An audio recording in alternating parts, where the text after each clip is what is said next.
ini kita akan mereview sebuah cerita epic yang berjudul Record of Ragnarok. Season 1 full sampai tamat dong. Anime ini mengisahkan cerita yang menggambarkan kisah para dewa, legenda, mitologi, dan sejarah dunia dalam satu arena pertarungan. Pertempuran ini bertujuan untuk menentukan apakah manusia akan tetap tinggal di bumi selama 1000 tahun lagi ataukah manusia akan segera dimusnahkan oleh para dewa. Di aula tempat berkumpulnya semua para dewa. Setiap 1000 tahun para dewa akan berkumpul dan berbincang tentang kehidupan manusia.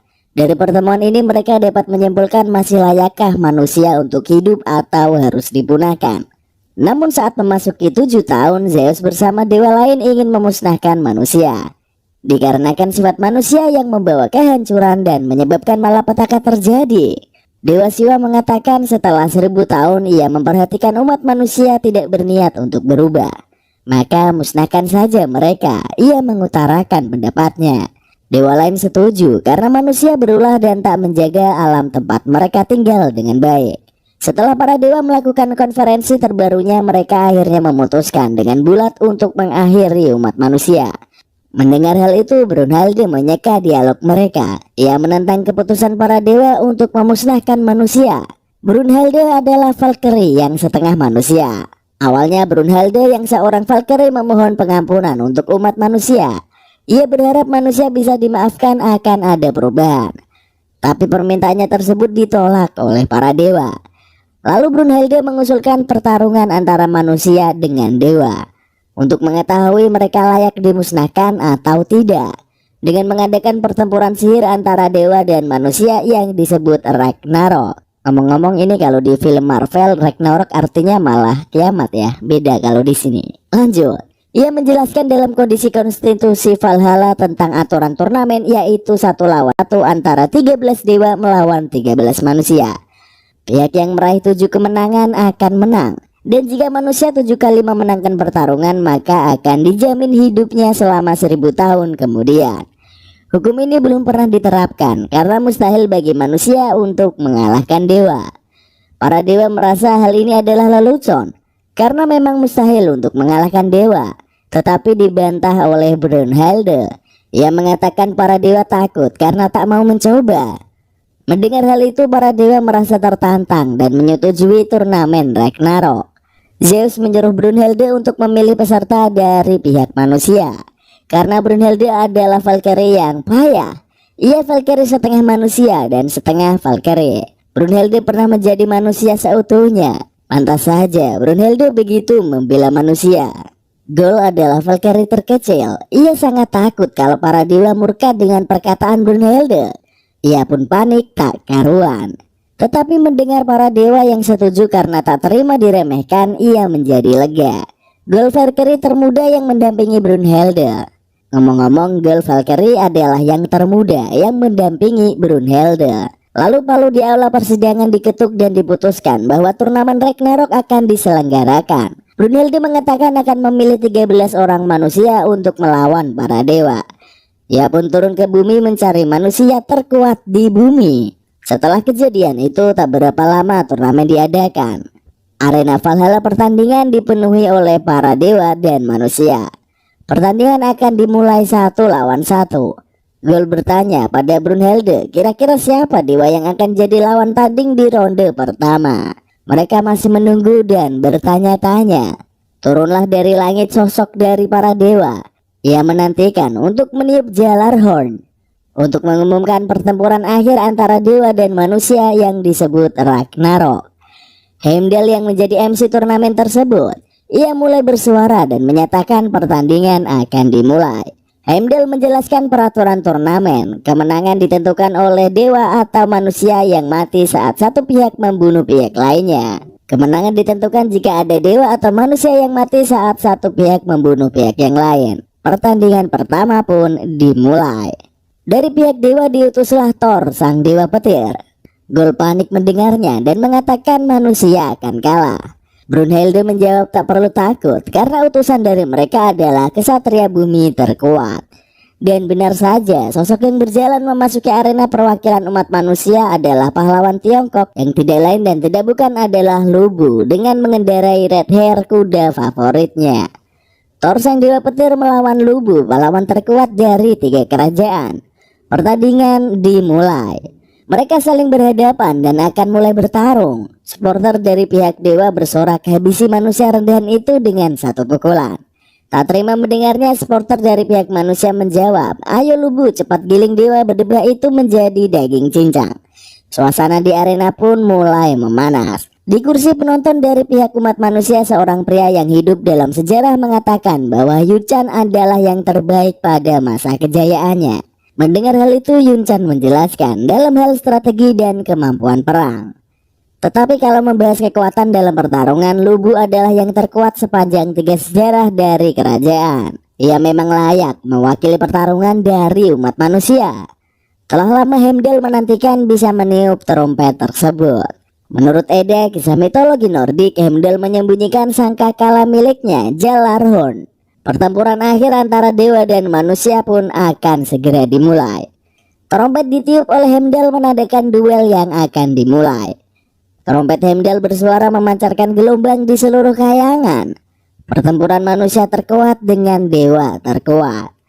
Raja Odin mengatakan siksa para manusia itu pada Thor sang dewa petir dari Asgard. Ia amat membenci manusia karena memutuskan melawan dewa. 相手の出方に興味なしか。様子を見るつもりなど全くないようじゃの。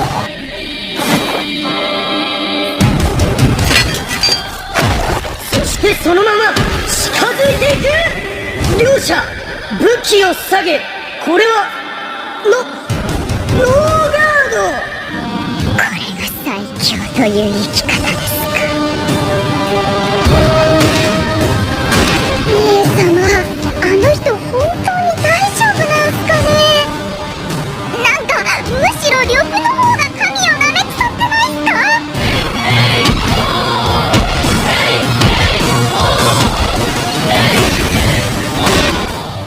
Gol yang menyangka hal ini benar-benar terjadi. Pertempuran manusia melawan dewa. Menampilkan sosok Thor keluar dari lorong masuk ke arena tanding menggunakan kursi kerajaan yang megah, memakai sarung tangan besi dan memegang palu di tangannya. Lubu dengan Radher yang ditunggangi masuk bersamaan. Bak kesatria super mereka terlihat gagah dan berkarisma. 2 kesatria tersebut menurunkan senjata mereka dan tak memasang penjagaan masing-masing. Mereka berjalan maju dan saling menghampiri. Thor dan Lubu memiliki kesamaan, yaitu mereka sama-sama pernah mengalahkan musuh dengan 1 hantaman.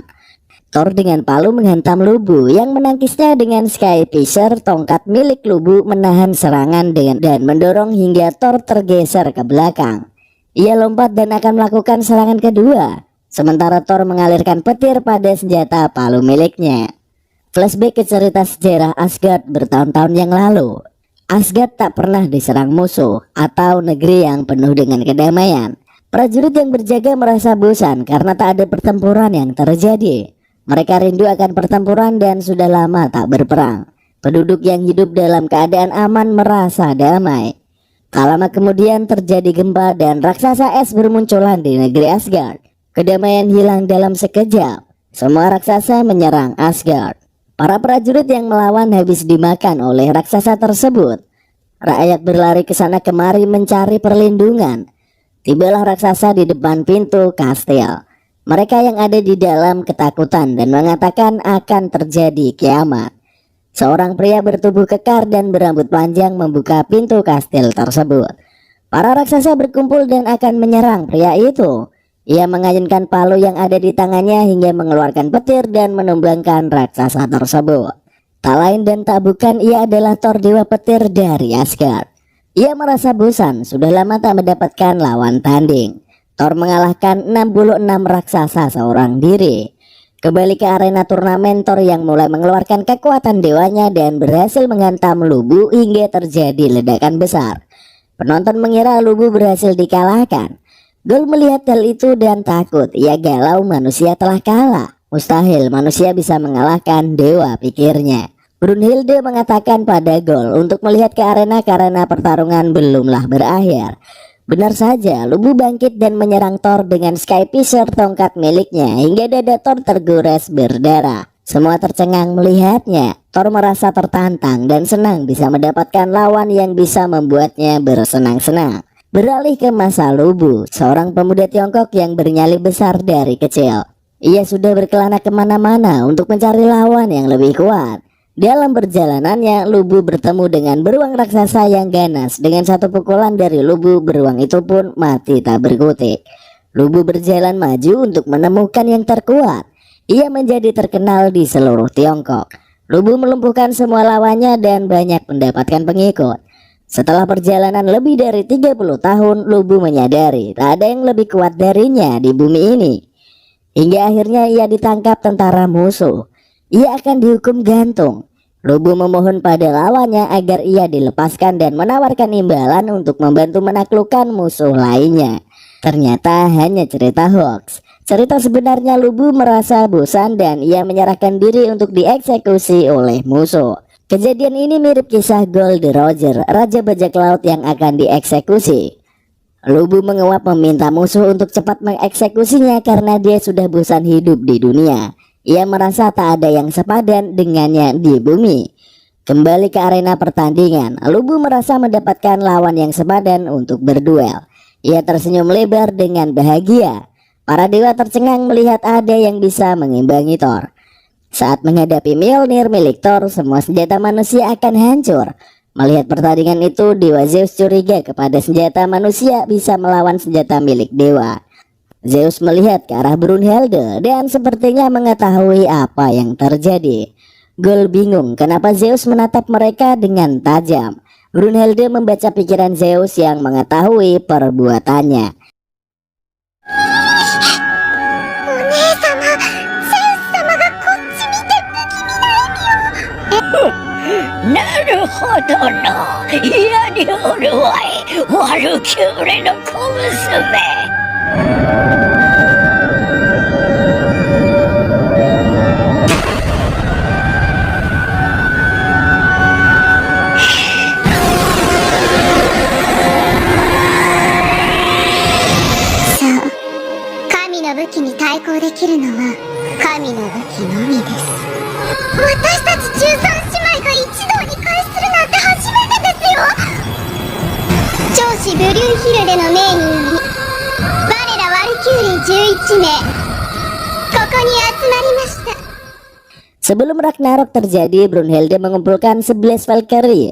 Sebelum Ragnarok terjadi, Brunhilde mengumpulkan 11 Valkyrie. Mereka adalah adik-adik Brunhilde. Ia memanggil Rengris, Valkyrie keempat.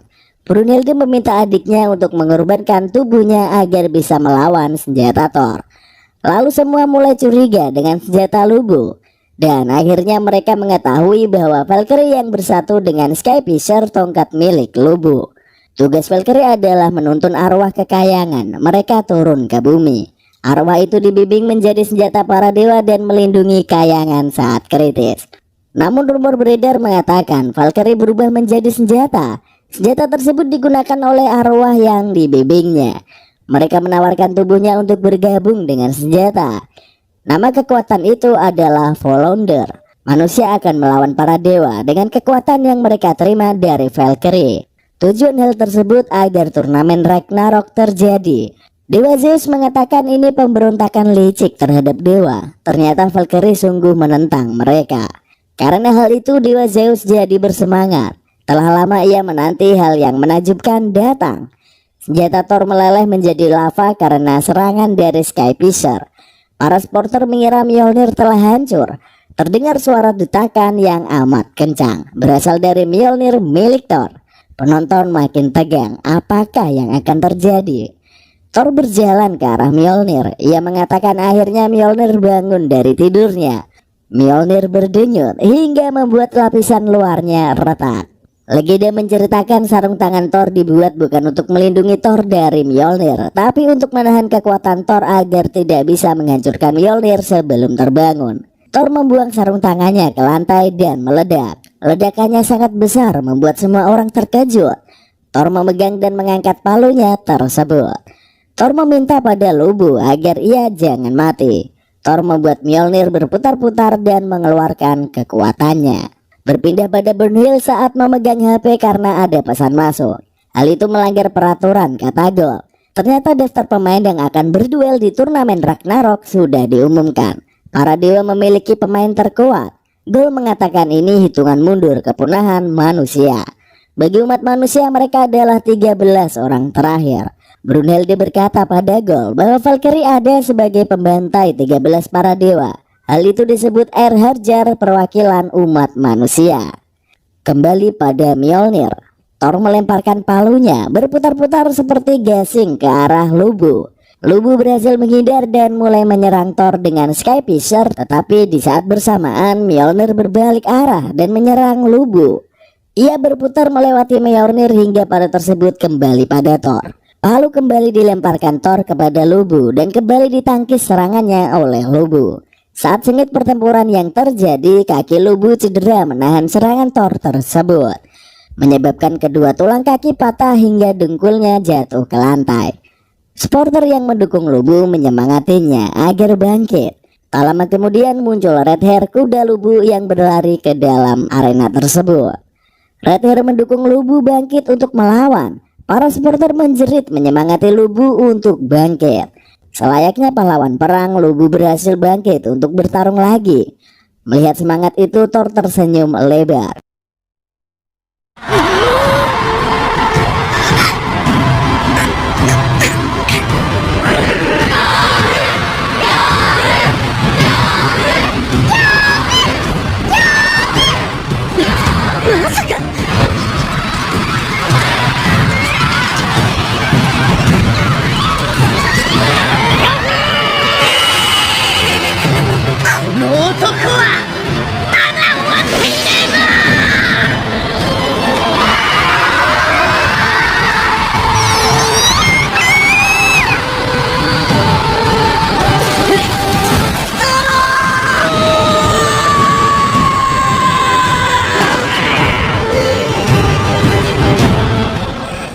Ia menikmati pertarungan. Rasa busanya selama ini terbayarkan oleh turnamen Ragnarok. Menurut ramalan saat ia kecil, Lubu akan bertarung dengan dewa yang sangat hebat. Ternyata ramalan itu terbukti. Sekarang ia sedang berduel dengan Thor. Lubu menunggangi Red Hair saat bertarung. Lubu mengatakan pada kuda itu, "Maukah kau mengabdikan hidupmu padaku?" Red Hair menganggukkan kepalanya. Lubu menunggang Red Hair berputar mengelilingi Thor. Ia memegang ujung tombaknya untuk melakukan penyerangan. Kembali dimunculkan adegan Lubu yang sedang berlatih di tebing dengan tongkat miliknya. Karena ramalan menyebutkan ia akan bertarung dengan dewa suatu saat nanti, ia berlatih agar menjadi yang terkuat di antara ksatria. Lubu mengayunkan tongkatnya tanpa henti seperti gadis yang mencari cinta. Karena ia tahu suatu saat nanti akan bertemu lawan yang sepadan. Setelah bertahun-tahun, suatu hari tombak dari tongkat Lubu bisa membelah langit. Cengkraman dan kekuatan lengan Lubu menciptakan kekuatan yang dahsyat pada tombak tongkatnya tersebut. Jurus itu dinamakan teknik pelahap langit. Lalu Sin berpindah pada arena pertandingan. Mereka sama-sama bersiap mengeluarkan jurus pamungkas. Lubu bersiap menyerang dengan teknik pelahap langit dan sang dewa petir menggunakan palu Thor Geirot. Serangan terjadi dengan sengit. Penonton menantikan apa yang akan terjadi. Lubu terkena serangan Thor dan kedua tangannya copot. Rengris yang bersatu dengan Sky Piscer terhempas dan jatuh. Yang tersisa hanyalah tubuh Lubu saja. Ia membalas serangan Thor dan kepalanya pecah kena hantaman Mjolnir. Akhirnya Lubu berhasil dikalahkan oleh Thor sang dewa petir, the God of Thunder.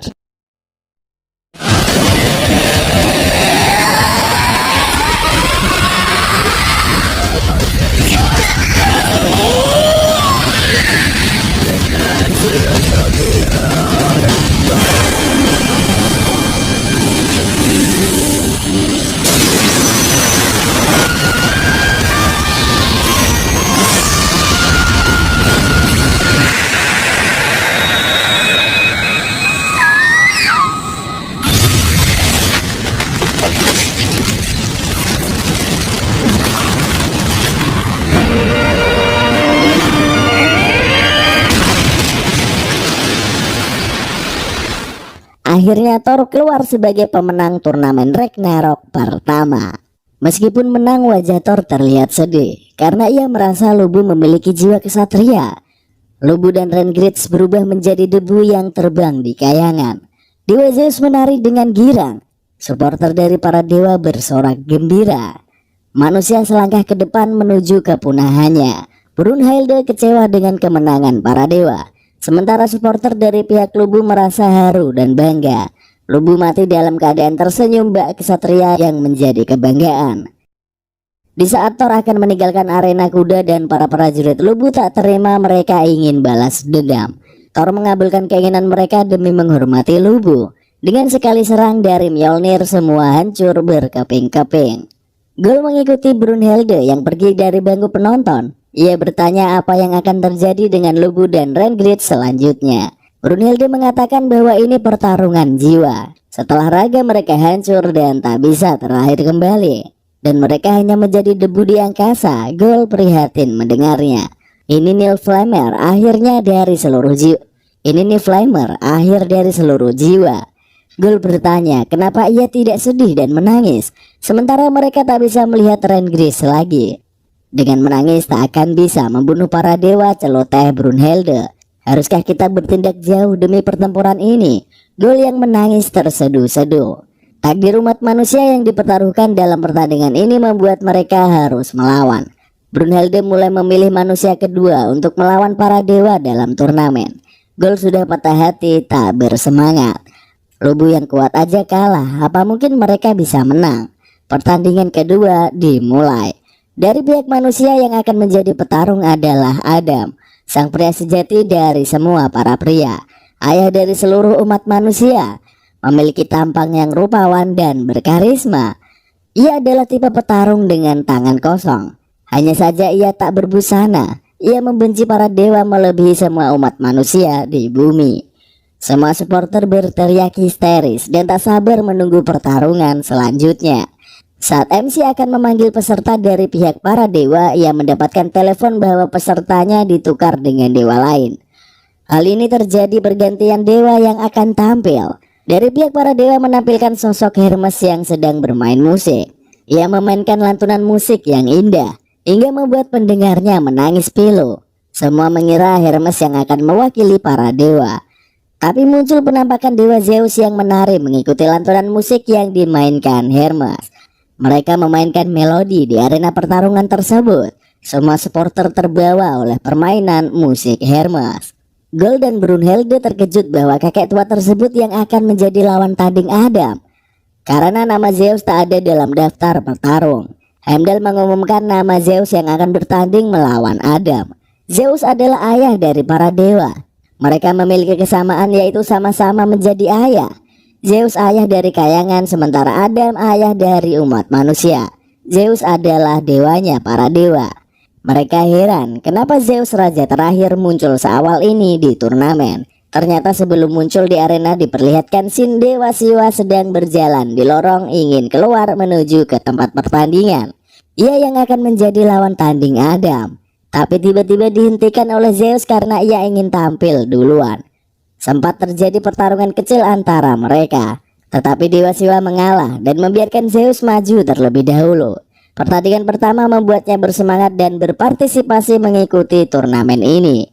Siwa pertama menolak karena ia ingin bertanding, tapi ia mengalah karena Gor menghormati Zeus yang sudah tua itu.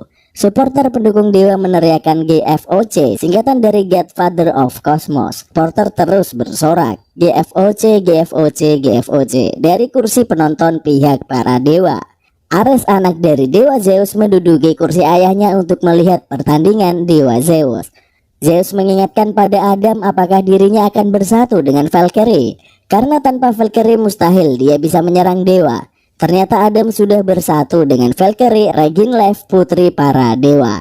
Yang ketujuh ada 13 Valkyrie. Ia bersatu dengan senjata Keling yang berada di jari-jari Adam. Pertarungan kedua, Zeus versus Adam, dimulai. Zeus memilih bertarung dengan tangan kosong. Ia mulai melakukan penyerangan kepada Adam. Saat Zeus memukulnya, Adam dapat menghindari dengan kecepatan 0,001 detik. Para penonton tercengang melihat kecepatannya. Mereka bersorak untuk Adam. Ares mendengar hal itu dan tertawa geli karena Zeus hanya mengeluarkan sedikit kemampuannya. Zeus mengeluarkan pukulan yang bertubi-tubi, jurus itu dinamakan Meteor Jab. Tetapi Adam berhasil menghindar dengan cepat. Hujan pukulan dari Zeus berhasil dihindari oleh Adam. Tak sampai di situ, saat Zeus mengincar bagian bawah Adam dengan tendangan kampak miliknya, Adam dengan spontan mengelak dan membaca pergerakan Zeus. Adam meniru jurus yang dikeluarkan Zeus dan menghantam wajah Zeus hingga berdarah dengan keling miliknya. Ia mulai melakukan hujan pukulan teknik Zeus dan tendangan kampak. Serangan tersebut berhasil mengenai Zeus. Mengetahui kekuatan yang dimiliki Adam, Zeus menggebu-gebu ingin melawannya. Gol tak menyangka Adam bisa menandingi Zeus karena tampilannya yang tak berbusana kurang meyakinkan. Brunhilde mengatakan bahwa Tuhan menjadikan Adam adalah tiruan dari dirinya. Dengan kata lain, Adam adalah tiruan para dewa. Ia menerima kesombongan para dewa dan mengembalikannya lagi pada mereka. Itulah kekuatan Adam yang sesungguhnya. Gerakan itu diberi julukan refleksi ilahi. Zeus yang sudah ribuan tahun merasa tak sesenang ini, ia sangat menikmati pertandingan ini. Zeus mulai melakukan penyerangan lagi dan berhasil dihindari oleh Adam.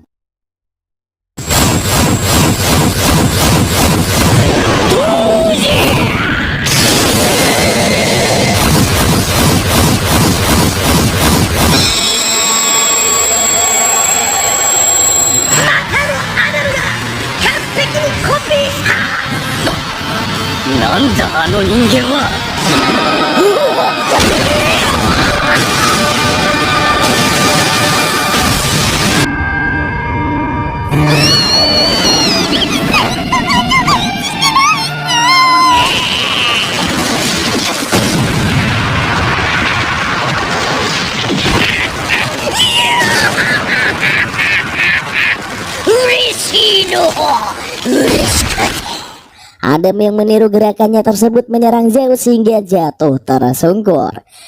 Zeus semakin bersemangat dan berubah menjadi besar seperti Hulk. Aura kesenangan terpancar dari wajahnya Zeus. Flashback ke belakang tentang sejarah.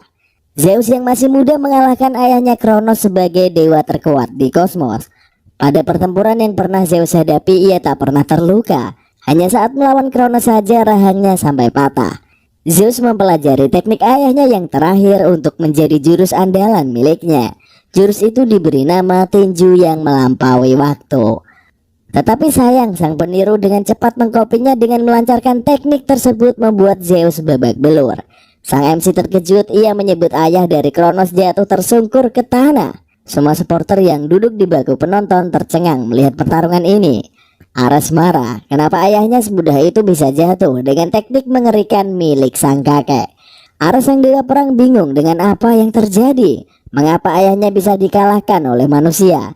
Hermes menjelaskan kronologi kejadian Adam yang meniru secara cepat teknik dewa Zeus, hingga mereka bisa bersama-sama menyerang.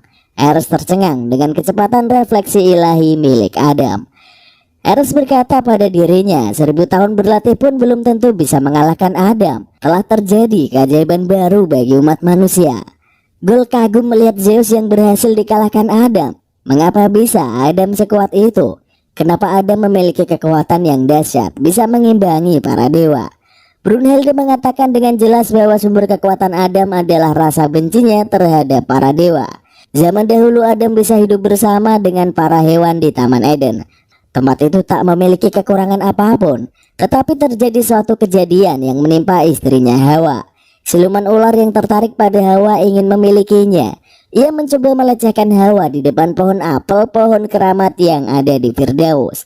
Tapi Hawa ditolong oleh burung yang berada di sana. Hawa lari menyelamatkan dirinya. Tak terima karena ditolak, siluman ular marah. Ia memfitnah Hawa menggigit pohon apel keramat yang ada di Firdaus. Siluman ular membawa masalah ini ke persidangan para dewa.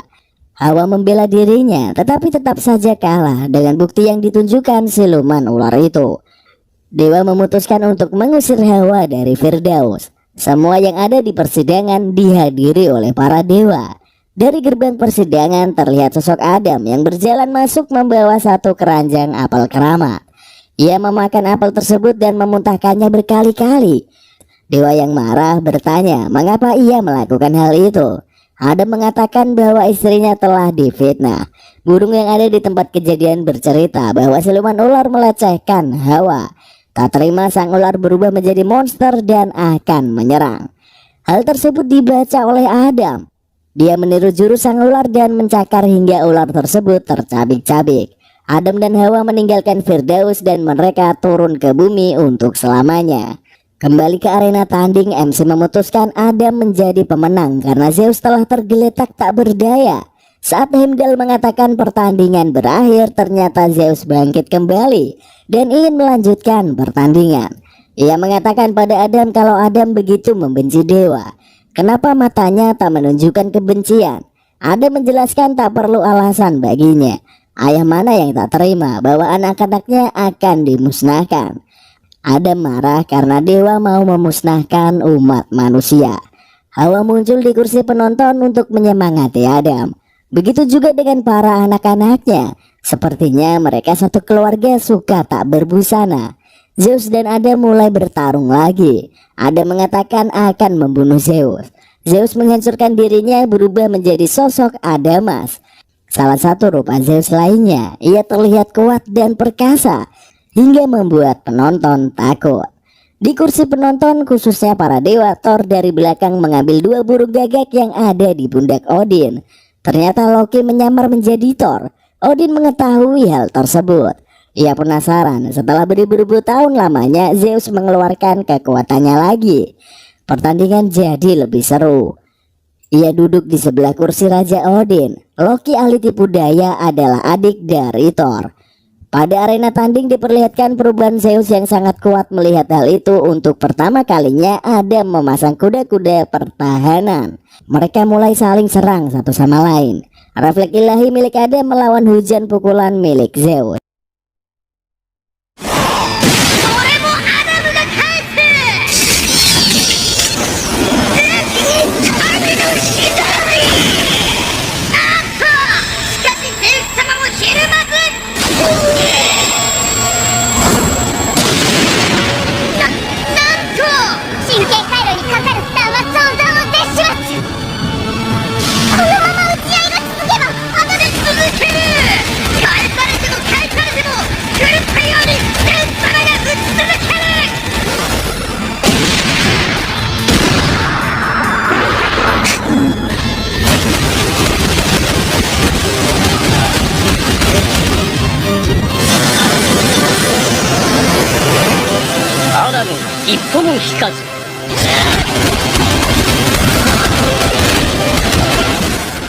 Aksi baku hantam pun terus terjadi. Sampai Adam berhasil dihajar oleh Zeus. Cipratan darah mengenai mata Adam hingga buta. Stamina Adam mulai terkuras karena banyak mengeluarkan tenaga. Adam terus menerima pukulan dari Zeus dengan kekuatannya. Umat manusia yang menyaksikan menangis, memohon agar ada keajaiban. Adam terus bertahan karena semangatnya melindungi umat manusia dari kepunahan. Ia terus melawan hingga tubuhnya mulai retak. Zeus dan Adam saling adu pertahanan hingga hari pun mulai gelap. Keduanya tak ada yang mau menyerah. Seluruh arena Valhalla menjadi hening. Seluruh umat manusia mendoakan agar Adam selamat dan berhasil. Mendengar tangisan seluruh umat manusia yang berdoa, semangat Adam pun membara. Ia terus bertahan dari serangan Zeus hingga akhir. Zeus jatuh berlutut tak berdaya ke lantai. Semuanya terkejut dengan penampakan itu. Mereka belum menyadari bahwa Adam telah tiada. Mereka mengira bahwa Zeus menyerah pada pertandingan itu. Adam bertahan hingga akhir hayatnya. Raganya mematung, membuat seluruh manusia di stadion sadar bahwa Adam telah tiada. Zeus berkata bahwa kalau ini pertandingan bertahan, maka Adamlah yang jadi pemenang. Heimdall mengumumkan Zeus pemenang pertandingan kedua di arena Ragnarok. Tubuh Adam perlahan-lahan pecah menjadi debu. Begitu juga dengan Reginlev. Valkyrie yang bergabung dengannya pun ikut musnah. Hal ini membuat kepunahan manusia selangkah lebih maju. Tetapi umat manusia tak takut, mereka yang mewarisi sifat ayahnya. Adam berani melangkah maju.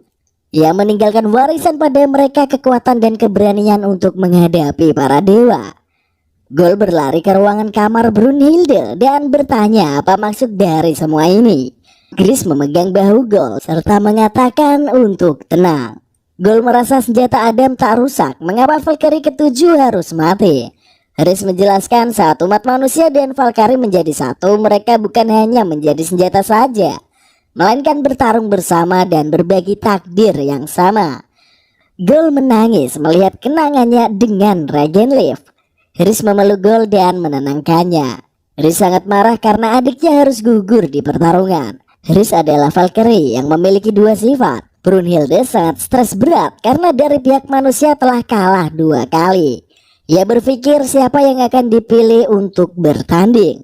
HP-nya berbunyi menandakan pesan masuk. Ia shock, memecahkan semua piring di atas meja saat membacanya. Ternyata dari pihak dewa yang akan bertanding yaitu Poseidon, kakaknya dari dewa Zeus. Mereka stres berat, kenapa di awal para dewa sudah menyulitkan? Mengapa yang diutus adalah dewa-dewa terkuat dari kayangan? Sambil memikirkan siapa yang akan jadi lawan Poseidon, Brunhilde mengacak-acak kartunya. Tak lama muncul sosok seorang samurai dengan pedangnya. Samurai itu menekan kartu di layar dan mengatakan ia yang akan mewakili umat manusia. Karena terkejut, Brunhilde menjatuhkan teko susu di atas meja. Dengan refleksnya, samurai menangkap susu yang akan jatuh dengan pedang di tangannya. Samurai itu meminum susu tersebut dan memakan roti yang telah jatuh di lantai.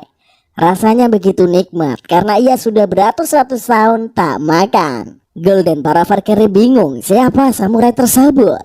Ia adalah Kojiro Sasaki yang berasal dari Jepang. Ia mengatakan akan melawan Poseidon. Kojiro berkata evolusi Ganryuku belum berakhir. Ia telah mengasah pedangnya selama 400 tahun. Dengan kata lain ini adalah masa keemasan Kojiro. Chris ikut serta dalam membantu Kojiro Sasaki bersatu untuk melawan Poseidon.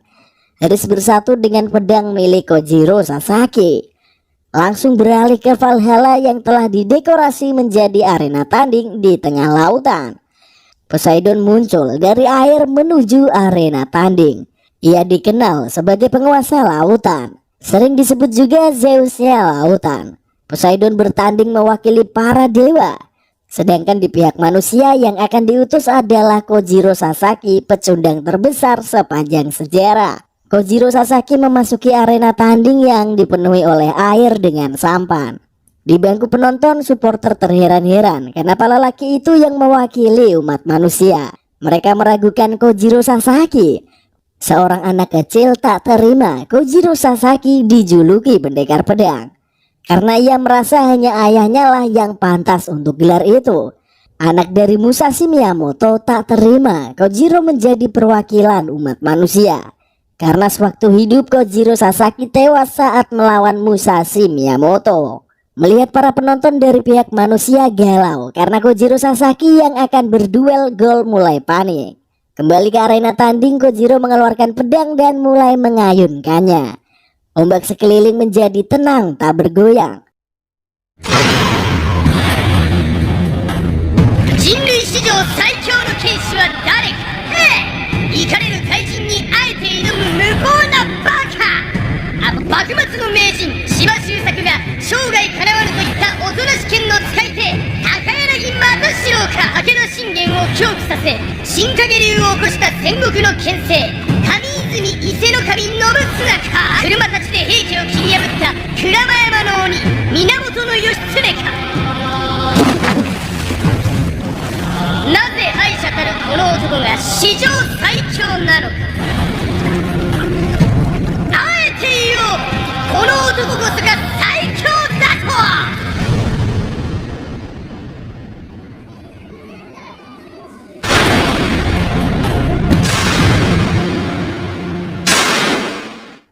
Musashi Miyamoto mengatakan dari kursi penonton bahwa sang pecundang telah berhasil mencapai posisi yang didambakan semua ahli pedang.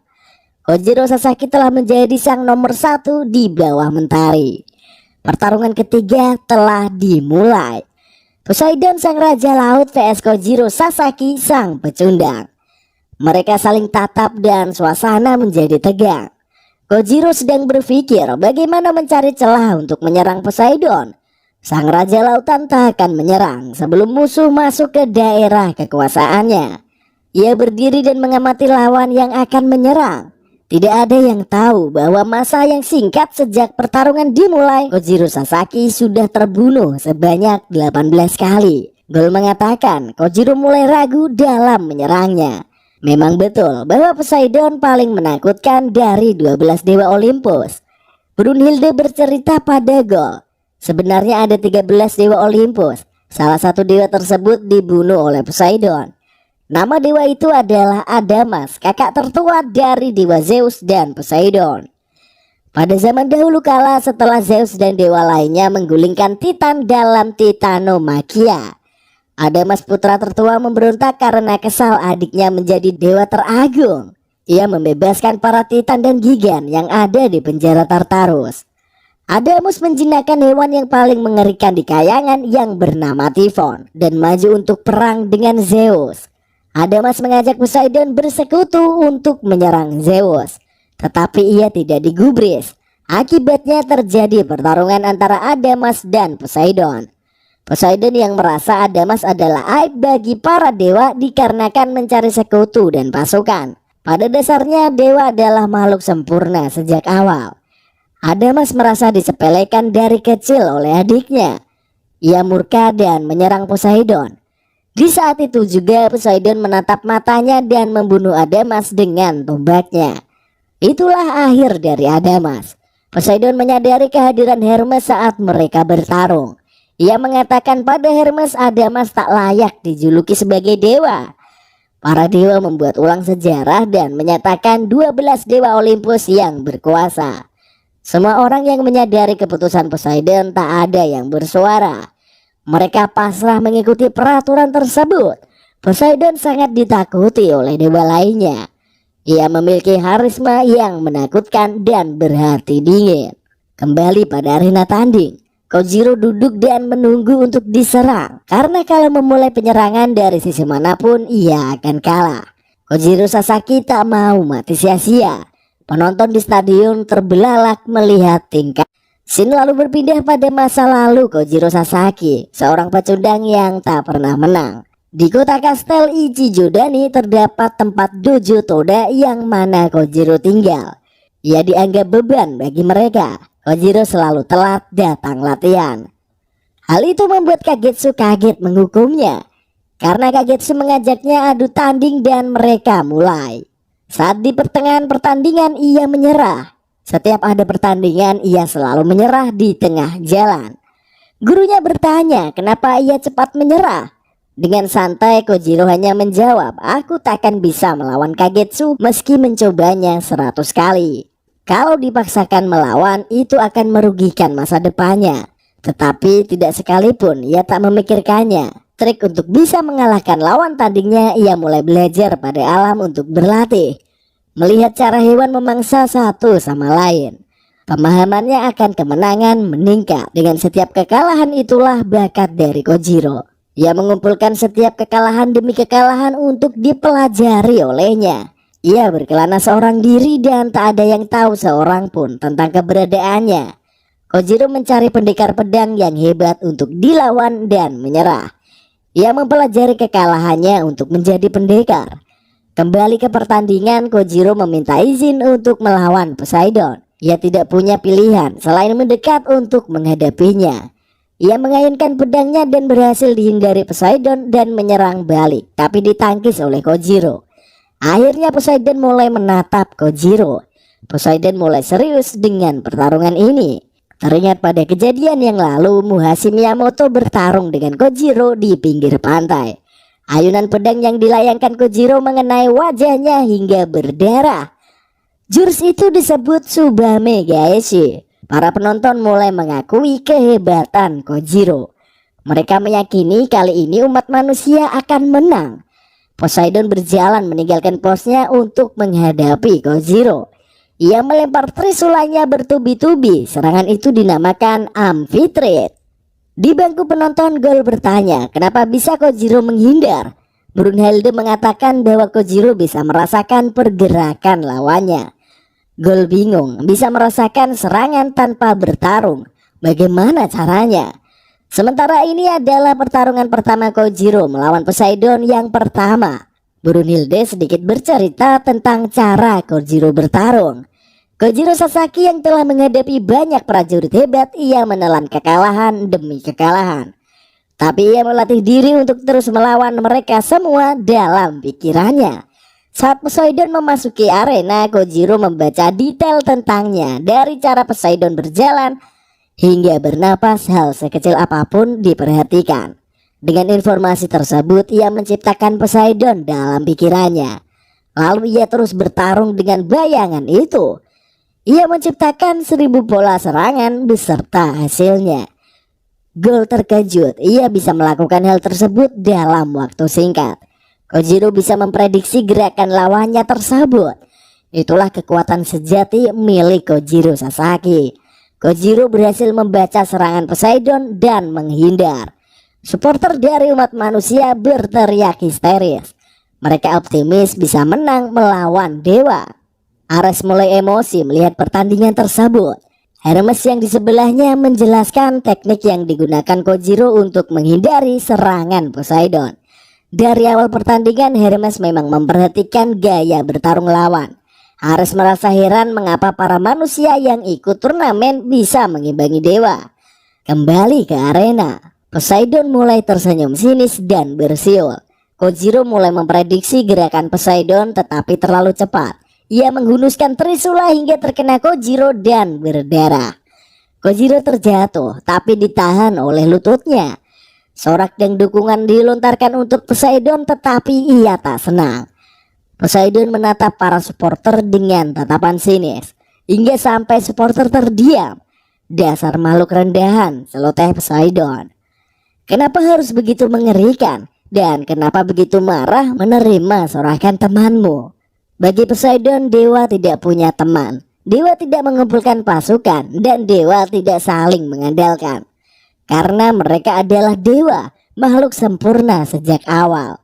Mereka tak membutuhkan yang namanya teman. Kojiro mengatakan, berarti dewa seperti itu sifatnya sangatlah menyedihkan. Poseidon marah mendengarnya dan melompat ke udara untuk menyerang Kojiro. Ia mengeluarkan teknik Chionetio Demeter menyerang Kojiro. Serangan itu seperti hujan dan lagi-lagi Kojiro menangkisnya dengan pedang. Berpindah ke Dewa Ares yang mulai mempertanyakan nasib Kojiro. Hermes menjelaskan bahwa itu hanya setitik kekuatan yang dikeluarkan Poseidon. Kedalaman Dewa Laut masih menjadi misteri bahkan bagi para dewa. Apalagi manusia tidak bisa memprediksinya. Gol menyemangati Kojiro agar jangan kalah. Bertahanlah demi Hris sang Valkyrie. Kojiro yang makin sering bertarung kemampuannya makin berkembang. Gerakan Poseidon kembali terbaca olehnya.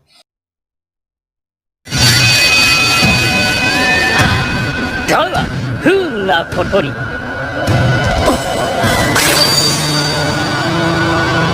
Jinrui ga tatshiuru ryōiki o koe.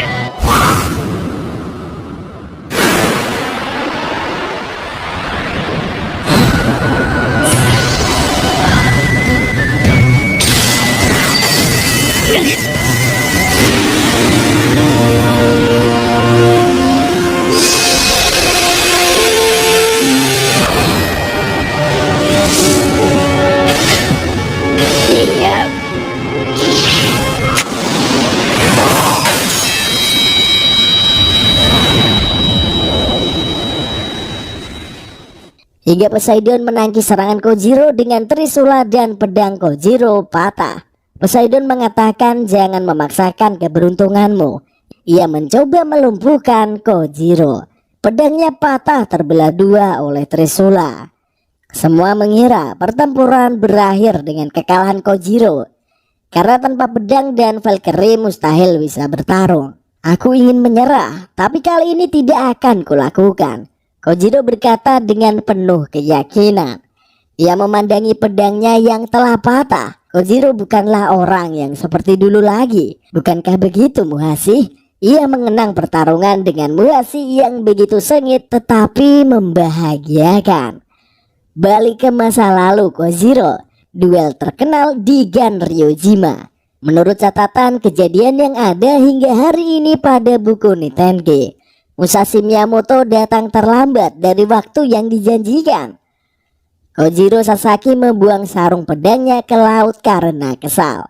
Musashi mengatakan jika Kojiro tak membutuhkan sarung pedangnya lagi maka Kojiro telah kalah.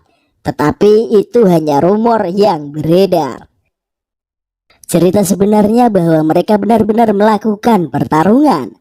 Kojiro mengakui kehebatan Musashi. Ia mengatakan akan menyerah. Tapi salah besar, ia sangat menikmati pertarungan sengit itu. Jika Kojiro berhenti dan menyerah maka ia akan menyesal seumur hidupnya.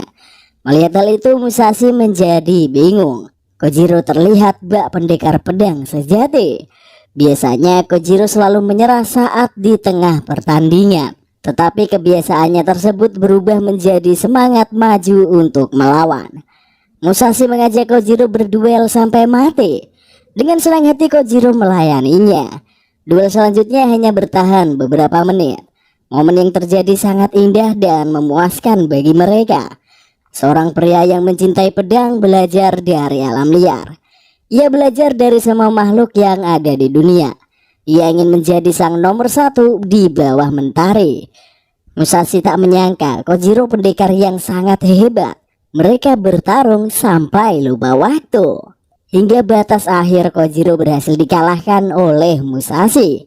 Momen ini menjadi paling terindah buat mereka berdua. Serangan Poseidon ditangkis olehnya dan ia mengatakan bahwa dirinya menginginkan kemenangan.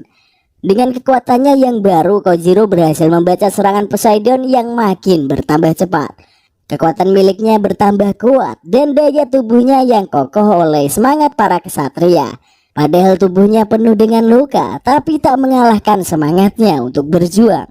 Sang pendekar pedang menunjukkan harisma pendekar. Kojiro cukup bangga dengannya karena bisa bertahan sejauh ini di dalam pertarungan. Semua kesatria tersebut telah membentuk sejarah pedang gabungan. Serangan baru milik Kojiro yaitu Suenzan Kobainjin Ryoran telah mematahkan kedua tangan Poseidon sang raja lautan. Dan Trisula milik Poseidon terbelah menjadi dua oleh pedang milik Kojiro. Badan Poseidon tersayat-sayat dan ia jatuh tumbang ke tanah.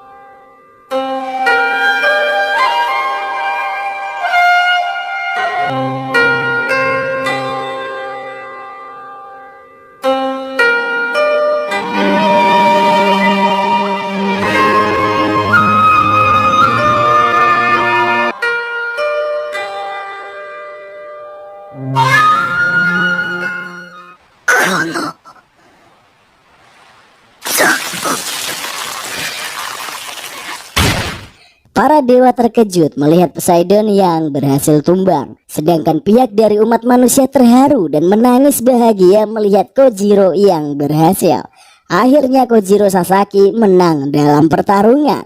Perasaannya kini lega dan senang karena berhasil menang. Selama hidupnya yang tak pernah memenangkan pertarungan kini berhasil mewakili seluruh umat manusia. MC mengumumkan pemenang ketiga dari Ragnarok adalah Kojiro Sasaki, perwakilan dari umat manusia. Sejarah mencatat kemenangan pertama dari umat manusia dan manusia pertama yang bisa mengalahkan dewa. Dihadapkan pada hal yang tak masuk akal, tetapi manusia berhasil membuktikan tekad dan kemampuannya tersebut. Mereka menyenggol kesombongan para dewa yang menyepelekan manusia. Inilah sosok Kojiro Sasaki yang tak pernah menang melawan manusia tapi berhasil menang melawan dewa. Dari pihak para dewa terdengar hening tak bersuara. Mereka terkejut hal di luar nalar yang terjadi. Poseidon yang terkuat dari para dewa berhasil dikalahkan. Gol melompat kegirangan. Sedangkan Brodelhail merasa puas dengan sosok Kojiro Sasaki. Semua supporter mengumandangkan namanya di seluruh arena turnamen Valhalla. Mereka bersorak ria karena ini kemenangan mereka yang pertama kalinya dalam pertarungan Ragnarok. Di sisi lain para dewa marah karena mereka berhasil dikalahkan, terutama Raja Odin, ayah dari Thor. Ia sangat murka melihat itu, dan Loki merasa para manusia bukanlah lelucon lagi. Dewa adalah makhluk yang kuat, harga diri mereka tercoreng karena kalah melawan manusia. Jembatan terbuka, waktunya Kojiro meninggalkan arena. Akhirnya sang pemenang bisa berjalan dengan jembatan tanpa harus naik sampan. Saat sedang berjalan ia hampir terjatuh, tapi ditolong oleh Hirs yang berubah kembali menjadi Valkyrie. Gol bersorak memanggil nama Hirs di bangku penonton. Hirs mengatakan pada Gol, ia menepati janjinya karena telah selamat. Hirs menuntun Kojiro untuk meninggalkan arena. Brunhilde masih khawatir karena 6 pertarungan lagi yang harus dimenangkan untuk melawan para dewa. Keinginannya yang kekeh untuk bisa mengalahkan kesombongan para dewa di kayangan. Ia memikirkan sosok yang akan diutus dari umat manusia. Kira-kira sosok tangguh mana yang bisa mengalahkan para dewa? Sedangkan tokoh dari umat manusia belum dapat dipastikan siapa yang akan diutus. Mereka harus memilih karakter yang bisa menjadi lawan tangguh bagi para dewa. Berpindah scene dengan menampilkan ruangan Zeus. Hermes dan Ares datang menemui Zeus yang sedang minum teh dan makan buah anggur. Zeus terlihat santai seperti tak terjadi apa-apa. Ternyata dewa lainnya berkumpul di ruangan Zeus. Zeus bertanya untuk apa mereka datang ke kamarnya. Siwa yang marah memukul meja, mengatakan Poseidon mati, kenapa Zeus begitu tenang. Sedangkan sang dewa tipu daya Loki mengatakan Zeus 1000 tahun lebih tua dalam beberapa waktu. Akibat pertandingannya dengan Adam, ia yang masih belum pulih total karena cedera. Zeus berkata, manusia itu alias Kojiro Sasaki hanya lebih kuat dari Poseidon. Karena kalian sudah melihat pertandingannya, kalian pasti memahami seperti apa pertempuran ini. Kenapa Poseidon bisa dikalahkan? Biarlah kita menyadari bahwa umat manusia memang kuat. Tampaknya Valkyrie itu memang berniat mengalahkan kita para dewa, tutur Zeus. Dengan begitu para dewa mulai serius untuk menghadapi umat manusia. Siwa yang meronta-ronta memutuskan untuk tampil duluan agar dia bisa mengalahkan perwakilan dari umat manusia. Siwa merasa geram karena ia hanya duduk di bangku penonton. Ia ingin membantai para manusia yang berusaha melawan dewa. Lagi-lagi Siwa dihentikan oleh Zeus. Para dewa Yunani ingin membalas dendam kematian Poseidon, maka Zeus mengutus dari pihak mereka. Ekspresi Ares mulai serius dan membara. Sedangkan Hermes sudah tak tahan lagi ingin melakukan perlawanan. Dan